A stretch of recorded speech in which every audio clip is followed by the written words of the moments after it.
Certo dia você acorda e a sua memória está como essa tela, sem conteúdo, nada, absolutamente vazia.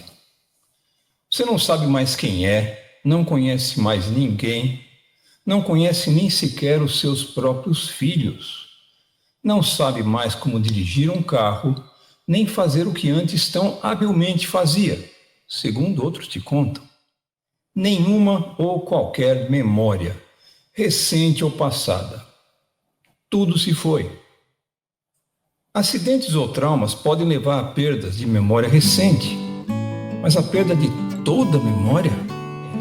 Histórias assim já deram um roteiro de cinema, mas esta é a história real de Renato e Cibele.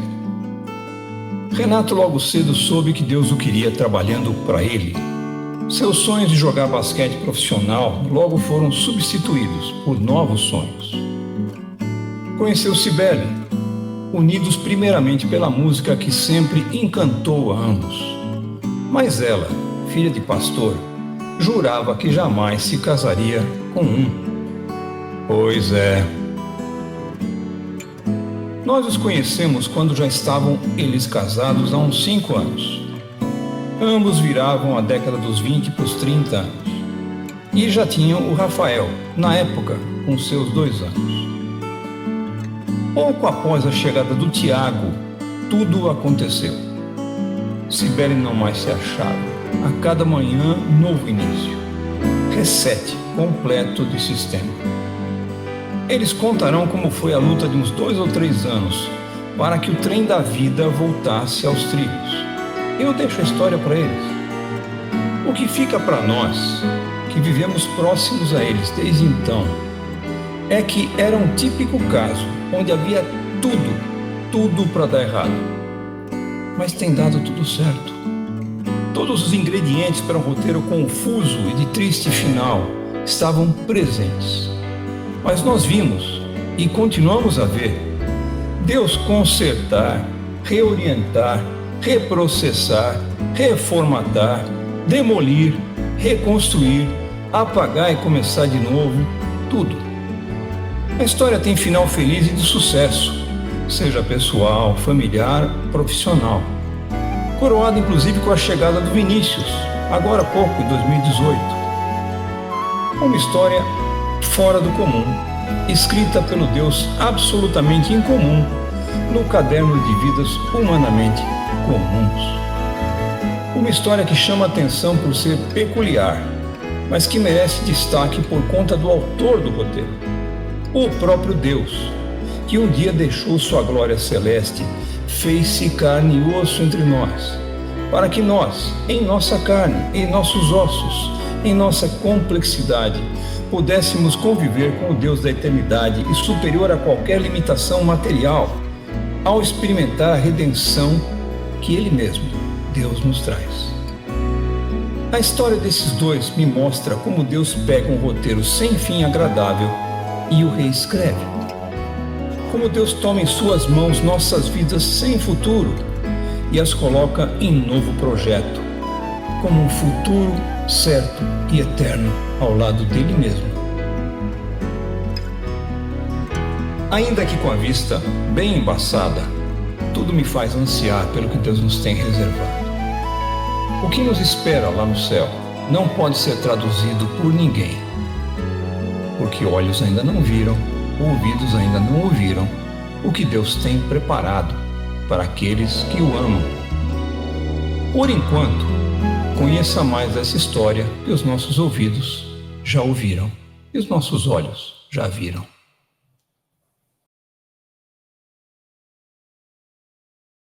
Estamos aqui com Renato e Cibele, que gentilmente concordaram de estar com a gente nesse episódio, mais um dessa série. E a gente quer começar direto com o tempo em que a gente conheceu vocês. Nós estávamos em Vinhedo, era 2003, 2004, se eu não me engano. Eu era um dos líderes de uma outra igreja que existia e continua existindo aqui na cidade de Vinhedo. E chegou Renato, que era o concorrente. Concorrente. Como se houvesse concorrente. Não tinha concorrente nessas horas, mas era mais uma frente. O Renato estava aqui para abrir mais uma outra igreja com a ajuda do pessoal de Campinas. Então a gente começou a conversar, a gente já tinha uma certa história na música, um pouco, uns certos vínculos assim, e nessas de vai lá, vai cá, eu fui lá ajudar e cantar algumas vezes, e volta lá e volta aqui. Fim das contas, também o nosso filho se apaixonou por uma menina que é a esposa dele hoje, que também fazia parte da igreja do Renato. Oh, Então a gente... maravilha! Tá vendo? E nesse tempo todo, a história toda faz com que a gente tenha, não era mais de igrejas diferentes, e acabou se juntando os caminhos e começamos a trabalhar juntos. Quando eu conheci vocês, quando nós conhecemos vocês, você já tinha o Rafa, né? O Rafael. Já tinha o Rafa era bebezinho. E você estava grávida do Tiago. Eu estava grávida do Tiago, que eles têm pouquíssima diferença. Exatamente, você tem bem pouca, mas não vem ao caso. Eu já falei, 1 ano e meio. Mas eu acho que o lado mais que chama atenção direto, que eu gostaria até de abrir com ele, que vocês contassem, melhor vocês contarem do que eu ficar perguntando. Nasceu o Tiago, e aí? Nasceu o Tiago, daí a nossa vida virou de ponta cabeça. Porque logo depois de uns 2 meses, a gente começou a perceber a Cibele tendo alguns sintomas de depressão. E numa noite que a Cibele estava em casa com uma mastite muito forte, ela começou a passar mal e ela ia cair. Eu peguei o filho do colo, peguei o Tiago no colo e ela caiu no sofá. Eu guardei o menino no berço e quando eu voltei para acordar a Cibele, eu percebi que ela não me reconhecia mais. Né? Parecia uma brincadeira. Eu nem sei se você lembra disso, mas é curioso você chegar para sua esposa, ela olhar para você e dizer assim, quem é você? E o primeiro passo que a gente deu foi chamar uma moça que trabalhava em casa para cuidar dos meninos, e eu, ainda novo, né, levei a Cibele para comer uma pizza. Porque eu imaginei assim, bom, ela deve ter tido alguma febre alta, mexeu com a cabeça dela, enquanto a gente come uma pizza. É aquela ideia de gordo, né? Gordo acha que tudo se resolve. Tudo deve ser fome. Com comida. Então a gente foi comer uma pizza gostosa. E eu passei uma noite agradável com ela, assim, contando tudo da nossa vida com a minha versão, o que não deixa de ser espetacular também, né? E a brincadeira começou a ficar mais séria quando a gente percebeu que, depois de dormir essa noite, ela acordou no outro dia com a mente completamente zerada também. Então isso significa que ela não lembrava de nada. Zero em grego, em hebraico, em mandarim, significa nada mesmo. Então ela não lembrava dos pais, ela não lembrava dos filhos, ela não lembrava de dirigir, de tocar piano, ela não lembrava de mim, da casa, ela não lembrava dela. Todas as vezes que ela dormia. Era assim, não sei. Era. Bom, eu não lembro muito dessa fase, né? Mas acho que as coisas que eu lembro são coisas que o Renato conta bastante. Mas tem algumas imagens, assim, que hoje vêm para mim, daquela época, sabe? De algumas pessoas, de alguns fatos, assim, muito pontuais, mas nada muito linear, assim, dessa época. E a gente chegou a procurar médico nessa época para ver o que podia ser, e o diagnóstico, no começo, era a coisa mais ampla do mundo, né? Porque todos os diagnósticos psiquiátricos, eles são de difícil assertividade no começo. Demora, né? Então, a Cibele começou a ser acompanhada semanalmente, indo 2 ou 3 vezes por semana no psiquiatra, né? E eu lembro que nos primeiros momentos a suspeita era até de uma esquizofrenia. E eu já comecei a imaginar assim, um cenário completamente horrível para o nosso futuro, para a criação dos nossos filhos, da nossa família. Até que um dia a Cibele mencionou numa das consultas que ela sentia raiva de uma situação, e foi muito legal perceber a psiquiatra feliz da vida por ter ouvido aquilo, e ela começou a derramar lágrimas assim na nossa frente, dizendo que bom, que bom, que bom. Eu perguntei por quê? Por que você está achando que isso é bom? Ela está com raiva. E a psiquiatra disse assim, raiva é um dos sinais de que não há esquizofrenia. Então o diagnóstico começou a ser fechado, né? Mas tudo foi muito demorado, Cida e Thelma.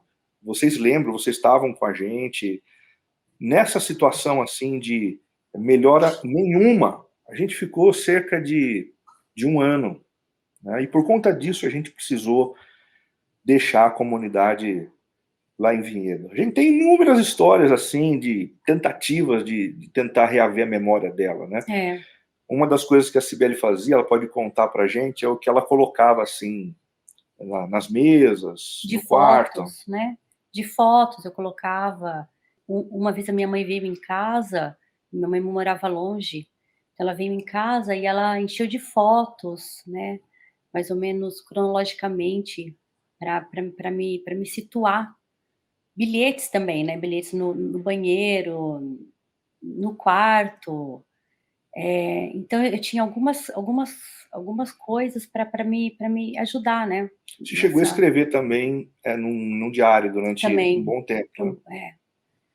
Uma outra coisa, naquela época que chamou atenção para nós, né, era que a gente estava no início do episódio, a gente estava bem próximo de vocês, e chamava atenção porque a maioria dos profissionais e das pessoas que, de certa forma, tentavam entender e ajudar, e eu me permito fazer aquele comparativo com aquele filme, né, como se fosse a primeira vez. Via de regra, o que acontece nesses episódios, aquilo é uma comédia bobinha, não tem nada de sério e nem muito menos, sei lá se real. Mas esses episódios, geralmente, por alguma questão de trauma, acidente, batida na cabeça, a pessoa perde a memória recente, né? Sim. Como se fosse ela perde a capacidade de guardar a memória RAM, a memória mais recente. Mas as memórias de fundo, né, as memórias profundas de infância e tal, não são perdidas. O que chamava atenção, no teu caso, você esqueceu tudo, né? Tudo. Eu simplesmente apaguei a minha vida. Então, o que estava valendo era o dia de hoje. Só aquele hoje que valia. Porque antes foi tudo. E como também, assim, é engraçado, como o antes não tinha, o futuro também era difícil imaginar. Então, eu simplesmente vivia o dia de hoje. Então, eu acordava de manhã, às vezes com ela assustada na cama, dizendo assim, quem é você e tal. E num primeiro momento, eu lidava com muita reverência, com muito cuidado, né, dizendo, olha, fica tranquilo, eu sou seu marido, eu estou aqui porque você teve um problema, assim, assado. Aí começavam a chorar as crianças, eu dizia, olha, são seus filhos que estão ali, e eu ia situando, né? Mas depois o tempo foi passando e eu já não estava legal emocionalmente também, né? Porque era um barco tão grande que às vezes eu falava assim, quem eu sou? Eu sou seu vizinho, você não lembra da gente? Nossa, a gente teve uma noite ótima ontem. Daí o nosso dia era um inferno, né? com brigas, e ela nervosa. Mas a única certeza que a gente tinha é que no dia seguinte ela não lembraria de mais nada.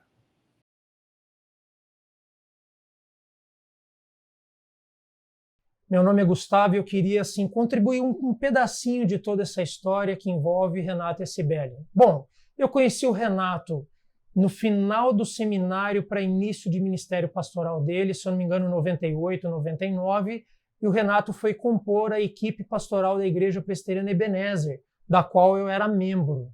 E eu me lembro, nessa época, Cibele morava em Curitiba, estudava por lá, e quinzenalmente também visitava Campinas e estava nesse período conosco. Inicialmente, tudo que nos conectou ali foi a área da música, onde a gente tinha um prazer enorme em servir nas nossas igrejas anteriores e assim também na Ebenezer. E essa amizade foi frutificando, essa amizade foi se consolidando, quando em 2003, se eu não me engano, o Renato me chamou para participar do projeto de plantação da igreja em Vinhedo, ajudando e servindo nessa área da música. Naquela época, os dois já estavam casados, e eu me lembro que toda terça-feira à noite a gente saía de Campinas num Ford Ka, vinho que eles tinham, roxo, né? E colocava o teclado dentro e nós três atravessávamos Valinhos e chegávamos até Vinhedo no grupo pequeno que reunia as primeiras famílias da igreja. Foi um período de muitos desafios e também dificuldades, mas também muitos sonhos e realizações, de construção de amizades e, acima de tudo, de poder servir junto no reino. Nessa época, logo em seguida, chegou o Carlos Sider e a Thelma também. Foi um privilégio enorme caminhar junto nesse período.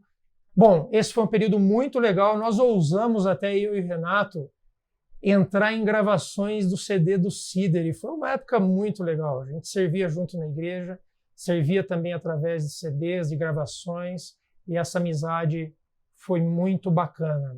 Bom, esse é um trechinho, e o meu interesse de contar um pouco isso é também uma oração para que Deus continue preservando a nossa amizade, preservando toda essa história que foi construída e, acima de tudo, nos mantendo unidos através do reino e desejosos sempre de servir a Deus através da música, através dos nossos dons.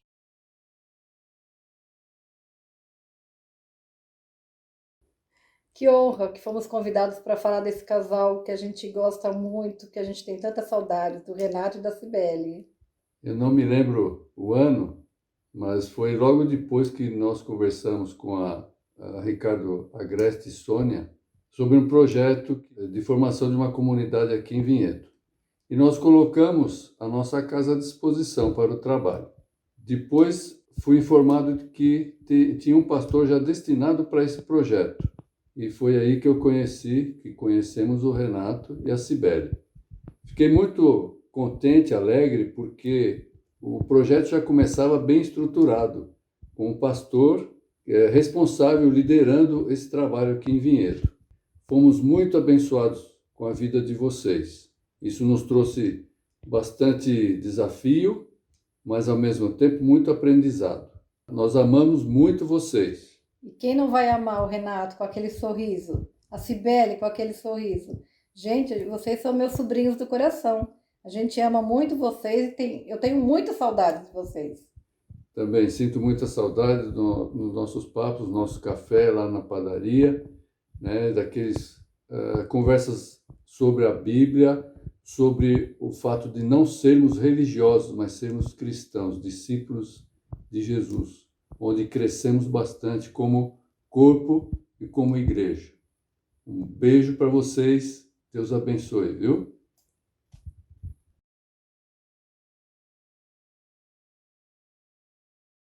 Mas a única certeza que a gente tinha é que no dia seguinte ela não lembraria de mais nada. Isso pode ser um alívio para muita gente, né? Ah, se minha esposa não lembrasse nada que eu disse, nada do que eu fiz.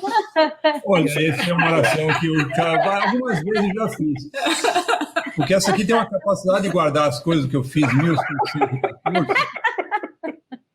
E, via de regra, com uma frase que uma vez ela falou para mim, eu até brinquei com um amigo meu, é assim: se você não sabe porque eu tô brava com você, não sou eu que vou dizer.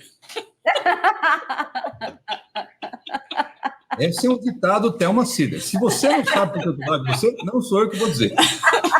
Você sabe, Sider, eu tenho uma pastinha assim no meu computador com frases da Cibele, né? Ai, as nossas esposas, elas têm uma capacidade assim de dizer algo profundíssimo que a gente tem que guardar, né? Tem que... Mas eu lembro... Isso é guarda, não é rancor, né? Não, isso é memória. Então eu estou levando algumas cotoveladas aqui já. Mas eu lembro de uma vez, Sider, que eu tentei levar a Cibele para São Paulo para a gente poder visitar alguns lugares por onde a gente tinha passado, por ocasião do nosso noivado.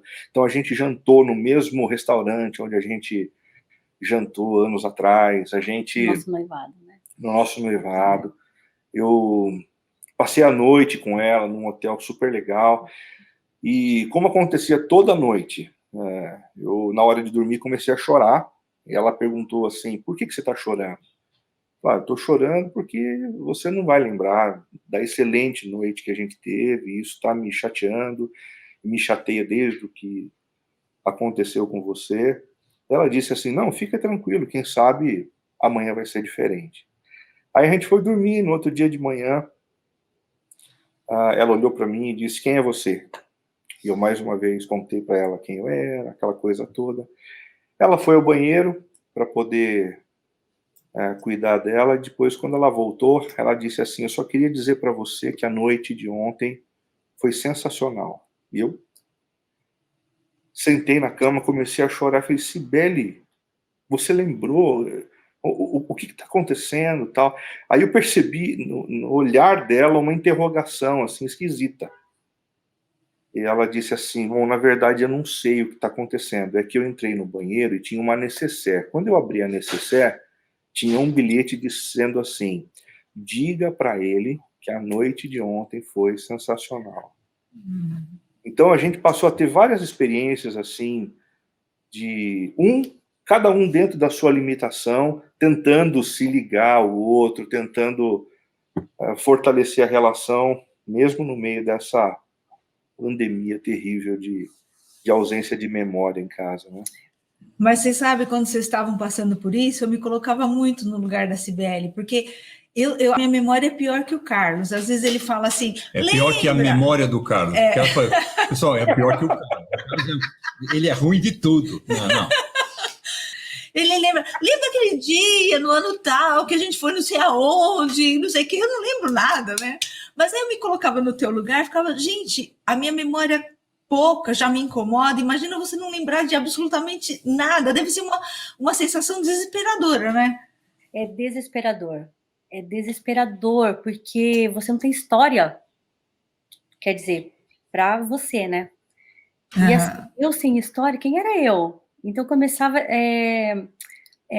assim, o problema era mais embaixo ainda para mim, porque quem era eu, né? Quem era Deus para mim? Quem que era Deus, né? Então tudo o que constrói o meu ser, eu não sabia mais. E a gente não tinha nenhum respaldo assim de algumas pessoas que eram mais próximas da gente, e eu não digo isso com mágoa e ressentimento de absolutamente ninguém.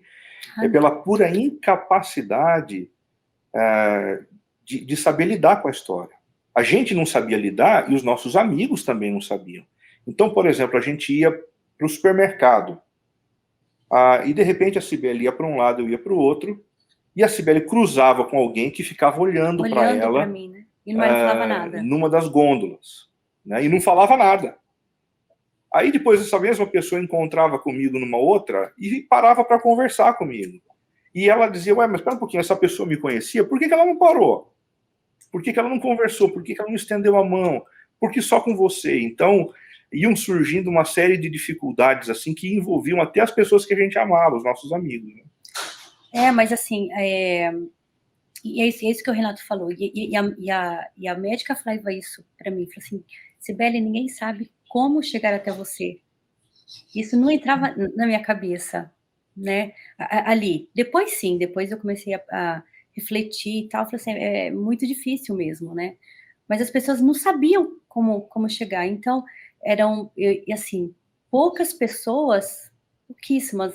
Eu lembro de algumas que por exemplo, em um lugar desse público, vieram até mim e falaram assim: oi, Cibele, eu conheço você, e eu sou fulano de tal. Oi, tal, né? Mas poucas pessoas, o resto era assim. Então, eu conversava só com o Renato, conversava baixinho com ele. Então, eu ficava, meu Deus, o que está acontecendo, né? Ou quando eu chegava numa roda, parava de falar.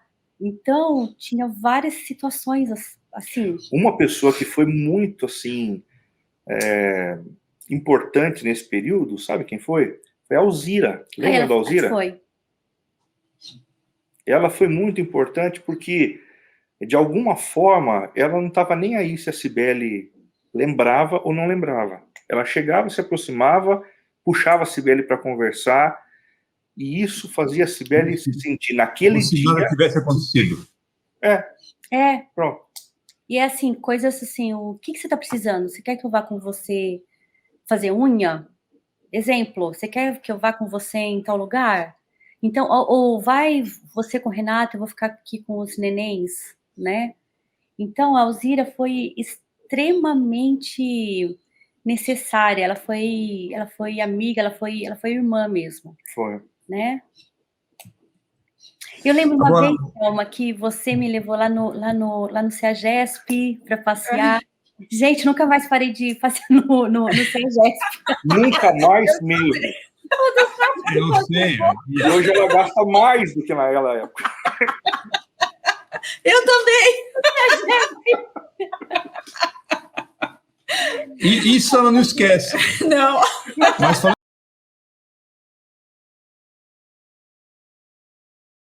Olá, meu nome é Alzira e hoje eu tenho o privilégio de compartilhar um pequeno trecho da trajetória de vida do Renato e da Cibele.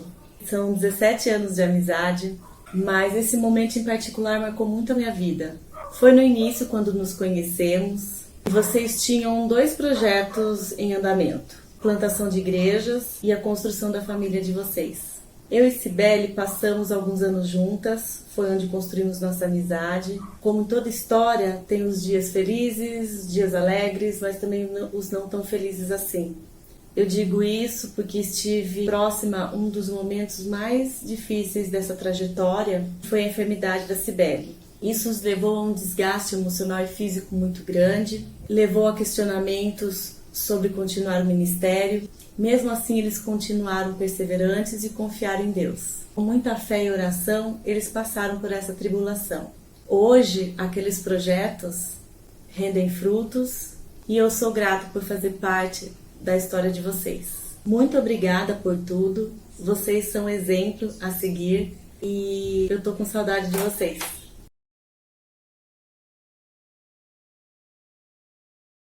voltando a falar o que é sério, a gente hoje conversa sobre isso e vocês dão risada, nós também, a gente sabe que a situação hoje é totalmente diferente.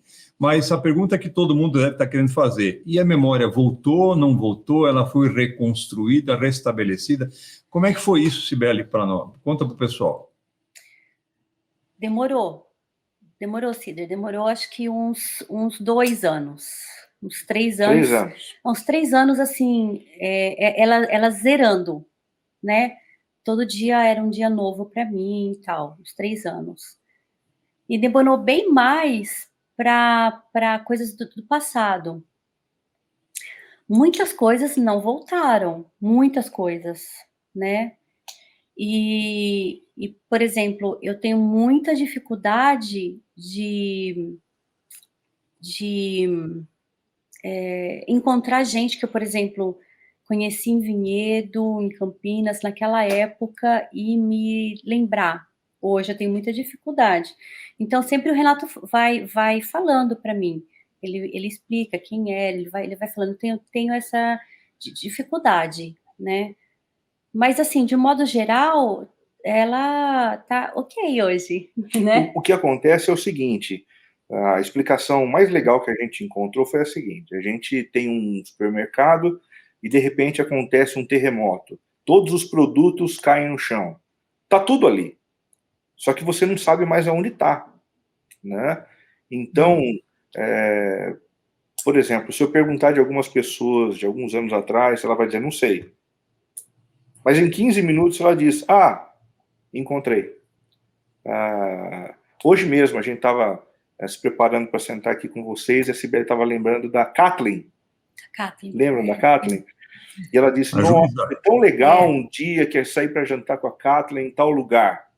Falei, pô, Cibele, nem eu lembro disso. Em Vinhedo. Né?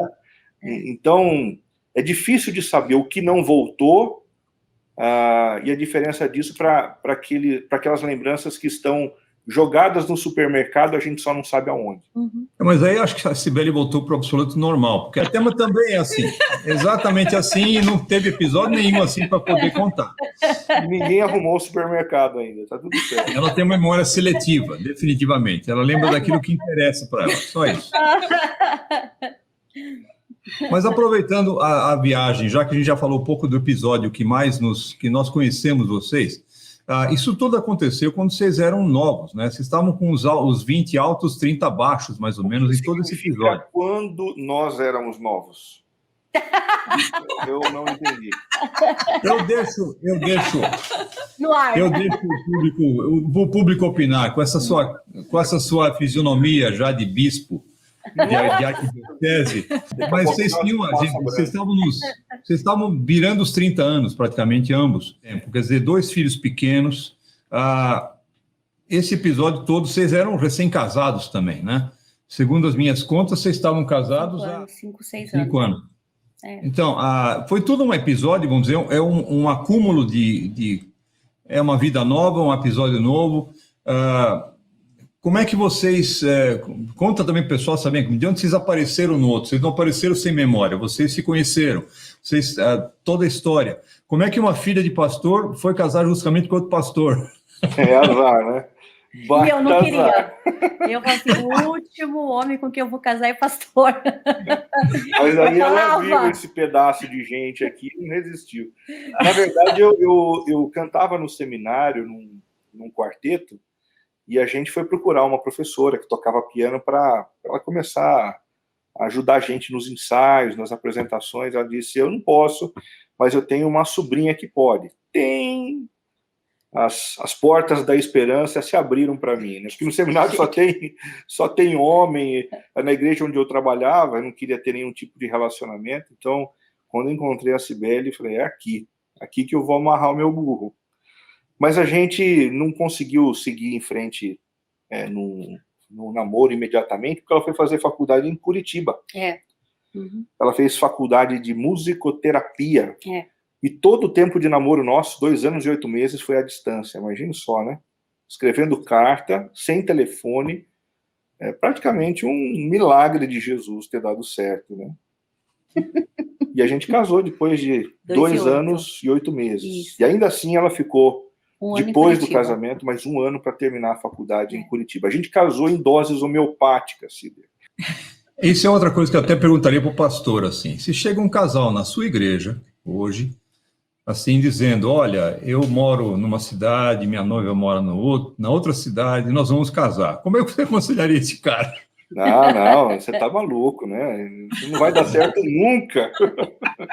Como é que vocês resolveram isso? Na verdade, acho que tem coisa que a gente não resolve, né? Acho que Deus vai resolvendo para a gente. Porque, assim, a Cibele, diferente do meu jeito de ser, de viver, ela é muito mais tímida, ela é muito mais acanhada, e ela precisa de tempo para, assim, encaixar as peças no tabuleiro da vida. Se a gente tivesse casado rápido, ou se a gente tivesse dado passos para um casamento rápido, não ia funcionar. Para um namoro intenso, volumoso e caloroso, não ia rolar. A Cibele precisa de tempo para processar as realidades da vida. Então, isso foi fundamental. E até nisso a gente percebe a mão de Deus, sabe? Tá tudo certo. Contanto que ela não decida morar longe de mim agora.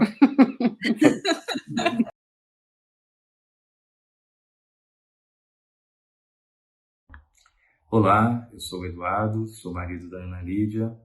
Nós estamos casados há 24 anos. Somos membros da comunidade presbiteriana Chácara Primavera, aqui em Campinas, desde 2008, na época onde a gente conheceu também o pastor Renato e a Cibele. 1 minuto é muito pouco tempo para falar de tanta coisa boa que aconteceu nas nossas vidas nesse tempo. Só falar uma delas, que foi a percepção, a sensibilidade do pastor em relação à fragilidade do meu casamento na época. O diálogo já não existia e o pastor percebeu isso e se colocou como mediador nas nossas vidas. Nos trouxe o Evangelho e nos mostrou o que Jesus falava sobre a dureza dos nossos corações. E o nosso casamento foi restaurado a partir disso. Só tenho a dizer muito obrigado e a amizade e a gratidão eterna a esse casal maravilhoso. A Cibele recebeu a gente na casa dela, abriu as portas para um grupo pequeno, né? E foi um momento muito importante nas nossas vidas e foi restaurador, né? Tanto para o nosso casamento quanto para a nossa vida espiritual.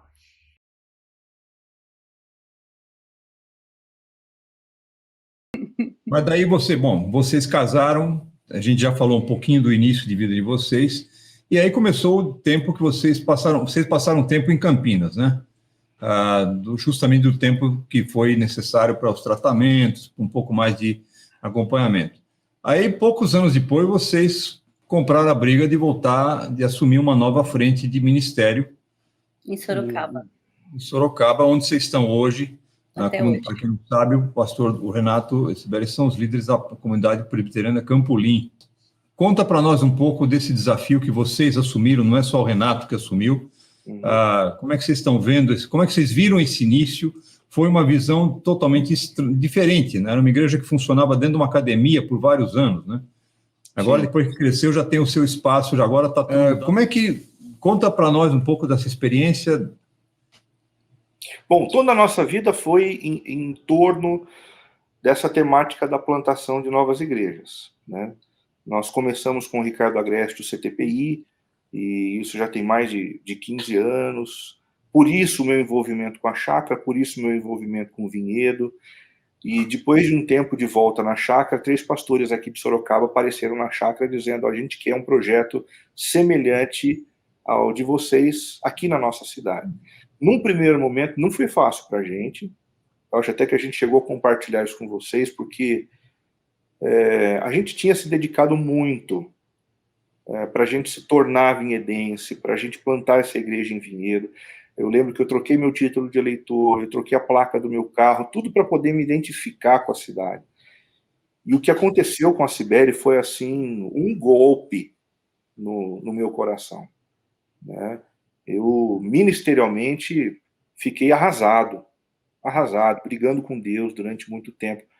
E quando surgiu essa oportunidade, eu resisti bastante, né? O pastor Ricardo foi fundamental para me estimular a voltar para a plantação. Quando a gente voltou, a gente iniciou um grupo pequeno, o grupo foi crescendo, e nos 3 primeiros anos, que foram os 3 anos da plantação, a gente funcionou em 5 lugares diferentes. O último deles é o que você falou, dentro de uma academia. E foi sensacional, foi sensacional. Deus curou muitas das feridas da gente, porque aquela sensação de que Deus estava atrás da porta, esperando o momento certo para dar uma marretada na nossa cabeça, não aconteceu. E ali Deus curou a imagem que a gente tinha construído dele no meio daquela situação que nos envolveu. A igreja foi organizada, hoje a gente não está mais nessa academia, a gente está num outro lugar maior. E o mais legal é que essa igreja, depois de 12 anos, já tem 8 igrejas filhas. Então, em 12 anos, a gente plantou a nossa e ajudou a plantar mais 8 igrejas filhas. A gente não quer mais parar, né? Se a gente parou nos 3 filhos biológicos, nos 3 filhos... Daqui a pouco a gente fala sobre isso aí, calma aí. A gente tem orado bastante pelos gêmeos ainda, calma. Ai, misericórdia. Não, mas o que chama atenção para nós, a gente estava conversando um pouco sobre essa conversa de hoje, né? Os nossos filhos, eles estão com um tempo de casados muito próximo ao que vocês tinham quando todo esse episódio aconteceu aqui em Vinhedo. Quer dizer, vocês estavam no momento de assumir um desafio novo, um desafio bastante ousado até, para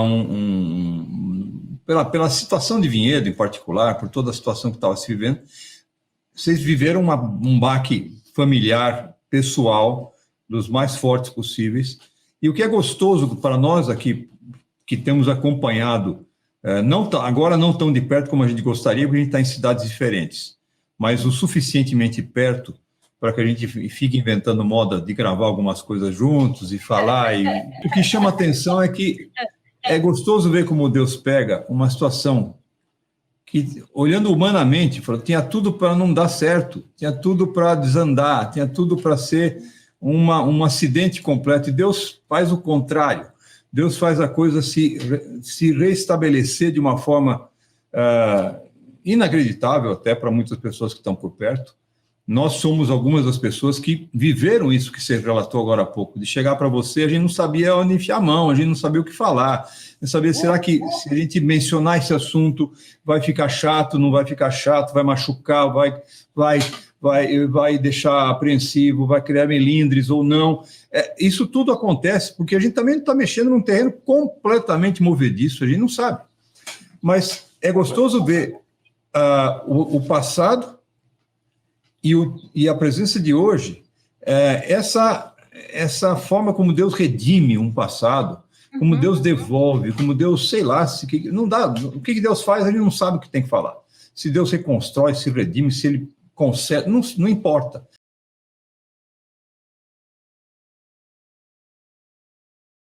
Hoje me deram uma tarefa muito difícil, falar do Renato e da Cibele. Falar deles não é difícil, o difícil é falar em pouco tempo. Eu sou muito grato pela vida desse casal, amigos mais chegados que irmãos. Eu estou em Sorocaba há quase 30 anos e aqui Deus me chamou para o pastorado. E eu tenho uma lembrança de, no momento mais difícil da minha vida, nós nem nos conhecemos tão bem, Renato e Cibele se moveram na minha direção com as qualidades profundas que Deus deu ao coração deles. Apoio, amor, carinho, cuidado. E essas qualidades fizeram que eu fosse restaurado de tantas coisas na minha vida. E sedimentou uma amizade profunda. Renato, obrigado. Cibele também. A Cibele quieta, mas sempre em oração. O Renato fala um pouco mais. Às vezes é o irmão mais velho, puxa a orelha também. Às vezes me coloca em projetos que eu falo assim, o que o Renato quer comigo aqui? Mas ele já viu coisas a meu respeito que eu nem vi ainda. É um casal maravilhoso, onde as palavras são muitas, o tempo é pouco. E como o tempo é pouco, a palavra que mais expressa tudo aquilo que vocês representam para mim é amor, seguida de carinho e gratidão.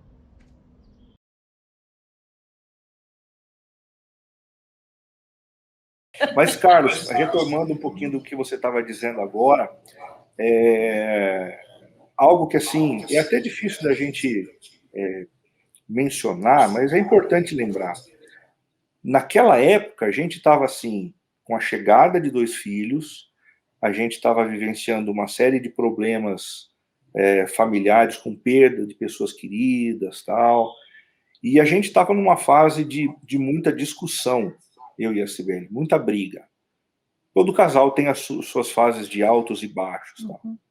E algo que Deus fez com a gente naquele episódio foi nos unir de uma forma muito intensa.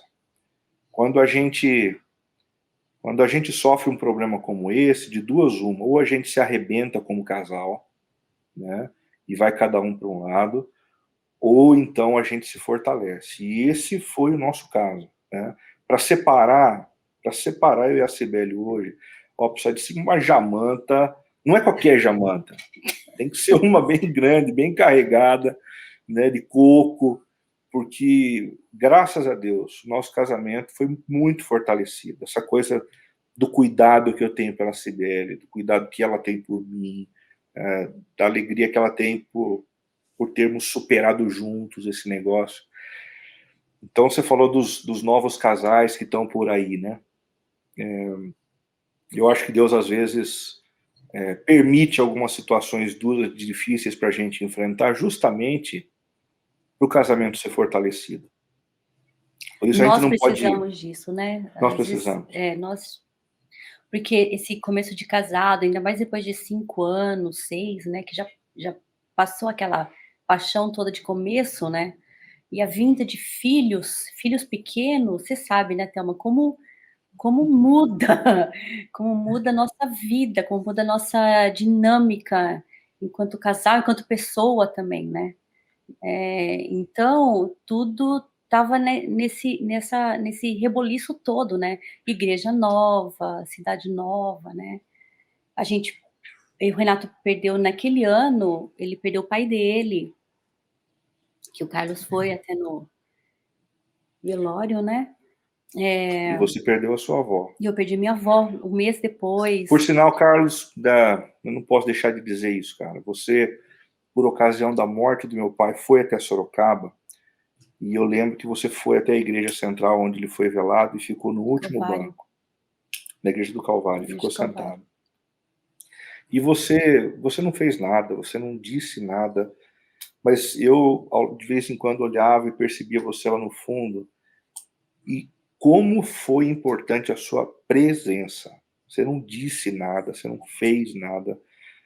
Mas ali, cara, eu aprendi a importância de velar alguém no meio do sofrimento. É sério isso que eu estou dizendo. Então, hoje, eu levo muito a sério esse negócio de ir até o velório de amigos, de pessoas que perderam parentes, porque é importante. É importante. Você sabe que aí, já que você falou isso, eu tenho que falar. Isso é o que eu aprendi com essa aqui, ó. Uhum. E a capacidade que ela tem, não necessariamente quando morre alguém só, mas se a pessoa está passando por qualquer tipo de situação que inspira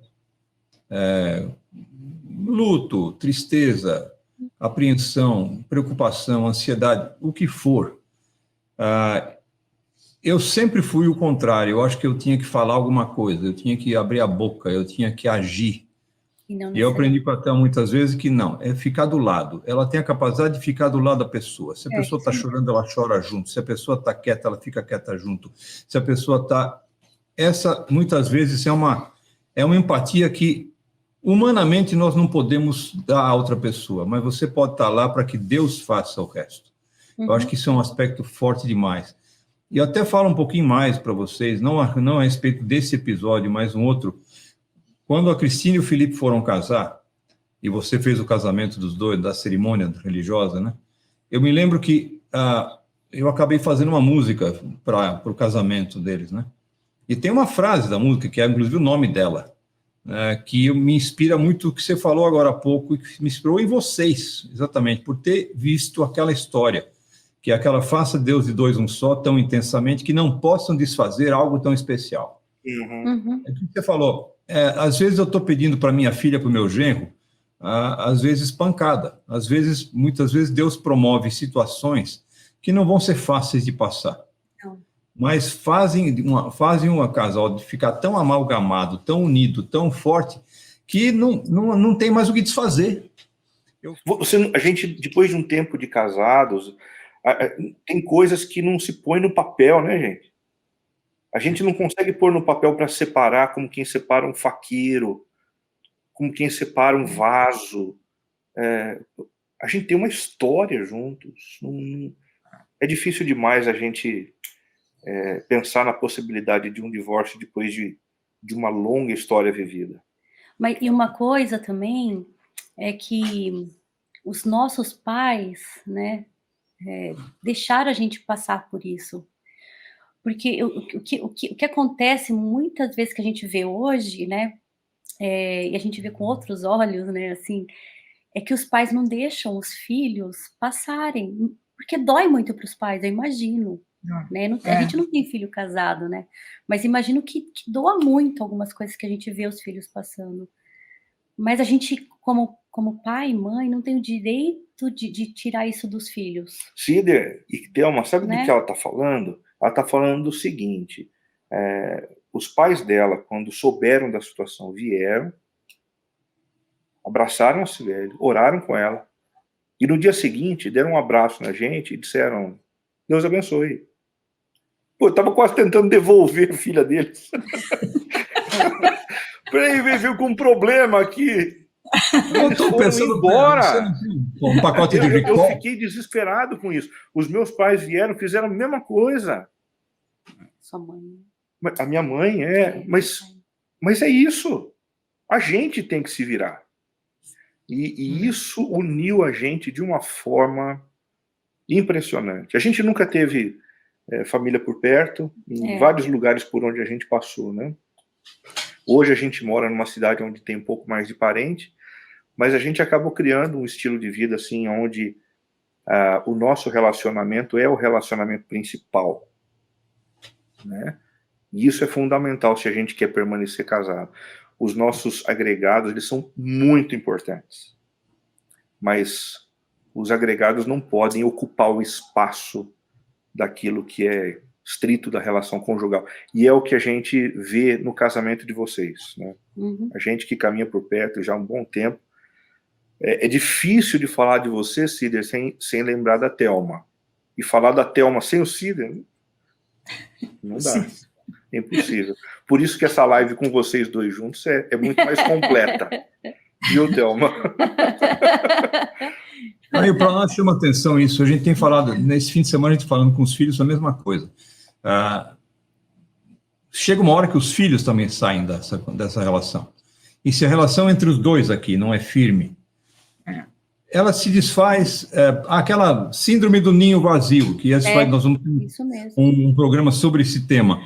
A síndrome do ninho vazio, o que a gente tem de amigos nossos, da mesma idade nossa, vocês estão chegando quase lá, mas...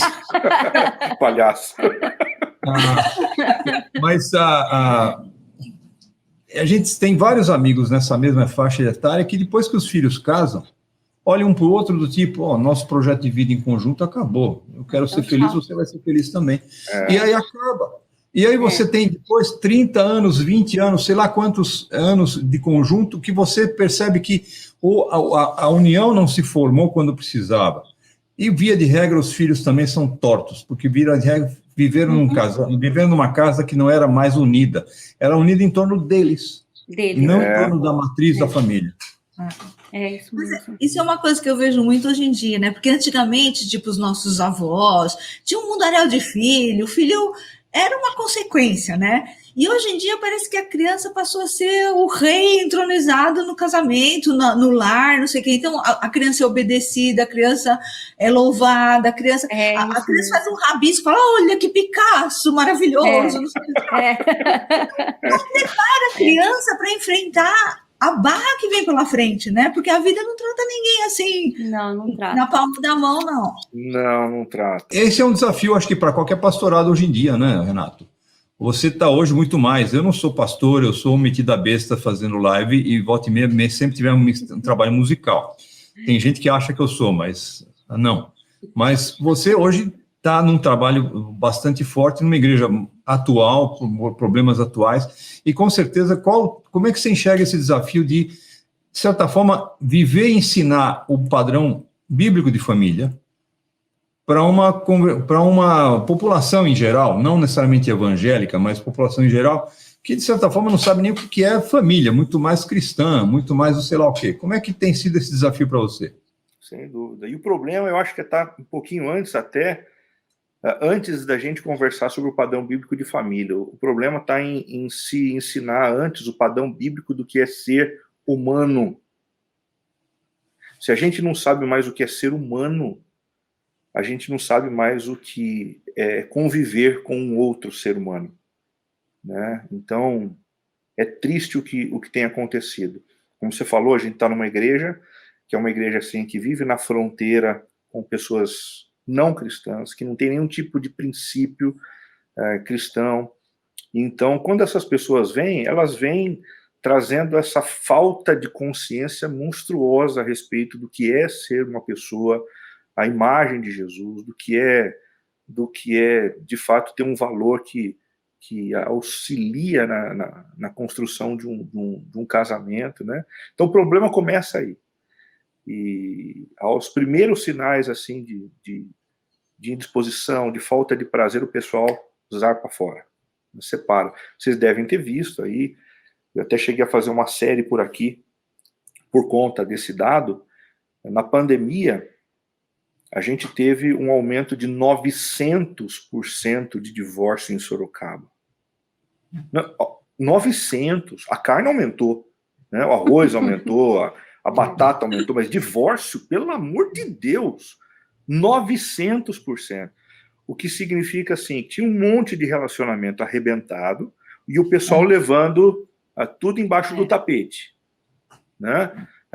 Colocando na conta do trabalho, colocando na conta da relação extraconjugal. E quando veio a pandemia, não tinha mais o que... A pandemia ligou os holofotes, né? Acendeu a luz. E aí o pessoal foi indo embora. Então a gente precisa urgentemente resgatar esse negócio do que significa ser um ser humano criado à imagem de Jesus, criado à imagem e semelhança do Senhor. O que isso implica em termos de relacionalidade, para depois a gente pensar nas implicações de uma relação conjugal. É triste ver o que está acontecendo. Mas é bonito ver o que Deus também tem feito na vida de outras pessoas. Ver alguns casais que estavam assim à beira do precipício, retornando, se realinhando, se reestruturando. É gostoso, viu? É um trabalho de formiguinha, mas é um trabalho muito bonito. Quando eu trabalhava de missionário, Cider, em 96, eu viajava o Brasil inteiro cantando, tal, em algumas cidades, 2 dias em cada lugar.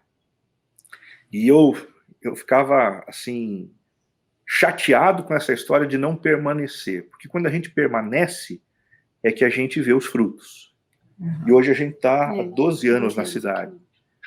E com 12 anos a gente já começa a ver alguns pequenos frutos. Graças a Deus.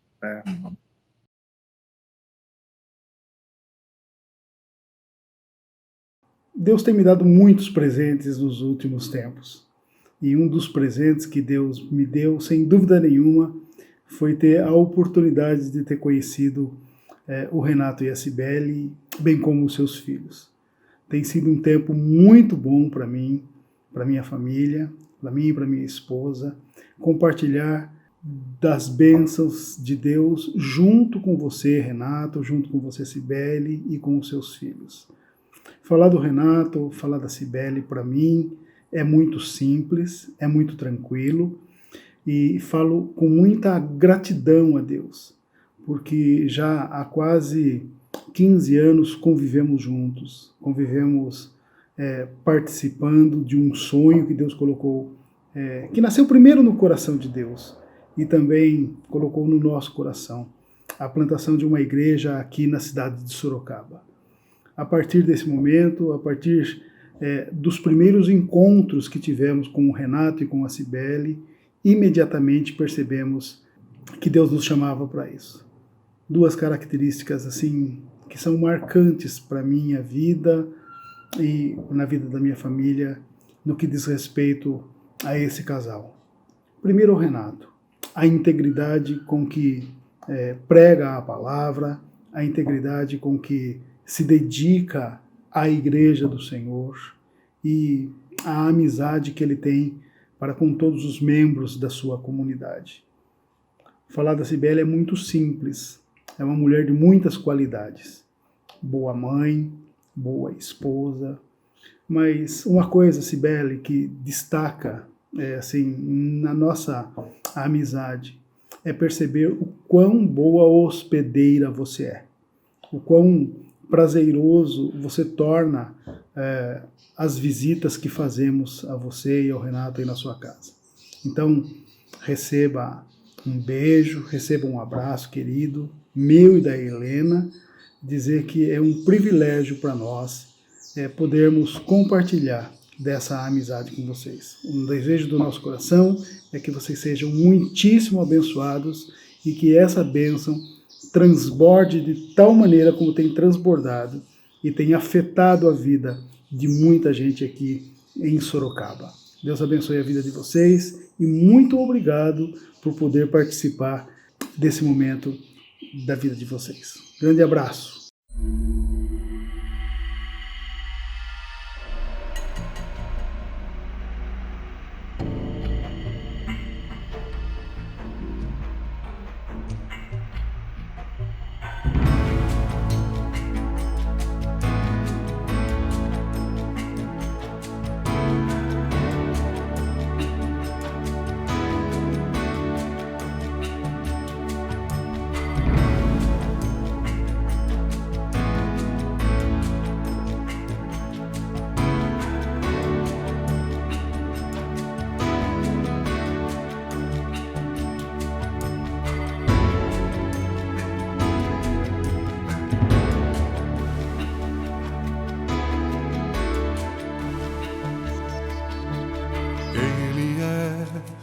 bendito e único, soberano, o Rei dos Reis, Senhor dos Senhores, o único que é imortal e habita em luz, a quem ninguém viu e nem pode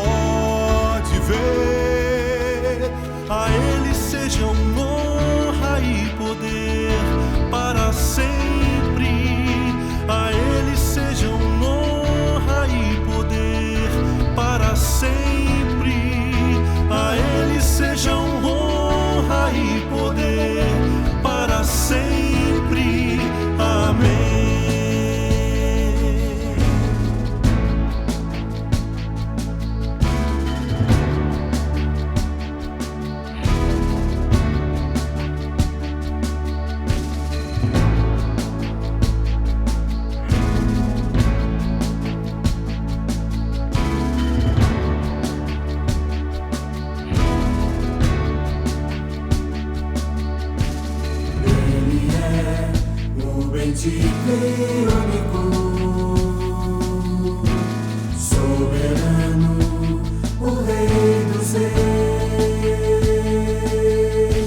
Senhor dos senhores, único que é imortal e habita em luz, a quem ninguém viu e nem pode ver.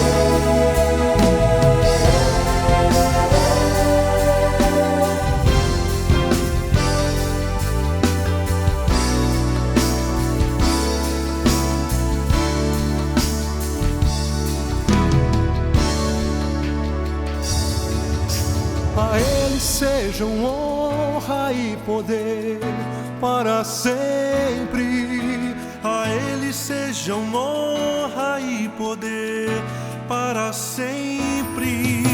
A Ele sejam honra